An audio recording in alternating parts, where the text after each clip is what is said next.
Certaines personnes pensent que les objets ne peuvent pas faire de mal. Au début des années 1900 à Key West, un enfant reçoit une poupée. Une simple poupée, avec un visage figé et un regard vide. Son nom, Robert. L'enfant commence à jouer avec elle. Très vite, quelque chose change. Les parents entendent leur fils parler, comme s'il répondait à quelqu'un. Mais la voix n'est pas la sienne. Des objets sont déplacés.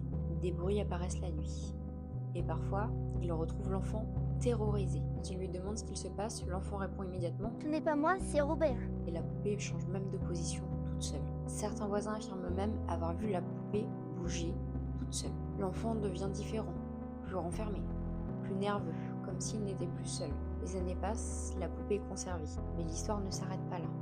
L'enfant grandit, mais il ne se sépare jamais de la poupée. Même adulte, il continuera de vivre avec elle. Après sa mort, la maison est vendue. Les nouveaux propriétaires trouvent la poupée. Et très vite, ils affirment ressentir une présence, des bruits inhabituels dans la maison, des sensations étranges, comme si quelque chose était resté. Finalement, la poupée est déplacée, exposée aujourd'hui au Forest Martello Museum, mais une règle est donnée aux visiteurs.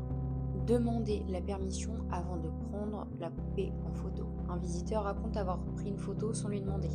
Quelques jours plus tard, accident de voiture, problème personnel, sensation d'être observé. Une autre personne explique avoir entendu un léger rire en regardant la poupée, mais personne d'autre que lui ne l'a entendu. Aujourd'hui encore, des dizaines de lettres sont envoyées au musée. Des lettres d'excuses adressées à Robert, parce que selon eux, Robert n'est pas un objet. Une question reste. Et si toi tu regardais Robert, est-ce que tu lui demanderais la permission ? Dis-le moi en commentaire et pense à t'abonner.